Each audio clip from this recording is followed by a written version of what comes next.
Hi friends, இன்னைக்கு நம்ம எப்படி தேங்காய் சட்னி செய்யலாம்னு பார்க்கலாம் வாங்க. அதுக்கு தேவையான பொருட்கள் பார்க்கலாம்.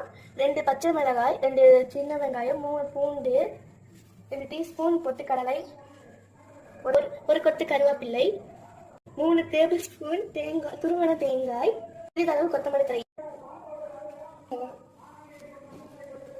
தேவையான அளவு உப்பு போட்டுக்கோங்க. வாங்க பார்த்துட்டு வந்துடலாம். சட்னி அரைச்சிட்டோம். இதை கொஞ்சம் லைட்டாக, ரொம்ப லைட்டாக அரைக்காம கொஞ்சம் குறை குறைன்னு அரைச்சிக்கோங்க. இப்போ தாளிக்கிறதுக்கு 1 ஸ்பூன் எண்ணெய், 1/4 ஸ்பூன் கடுகு பொரிஞ்சோட ஒரு மரமிளகா, ஒரு கொத்து கருவேப்பிலை, தாளிச்சு சட்னின்னு சேர்த்து நம்ம சுவையான தேங்காய் சட்னி ரெடி. இதை நீங்களும் ட்ரை பண்ணி பாருங்க. இந்த வீடியோ பிடிச்சிருந்து லைக் பண்ணுங்க, ஷேர் பண்ணுங்க, சப்ஸ்கிரைப் பண்ணுங்க. தேங்க்யூ.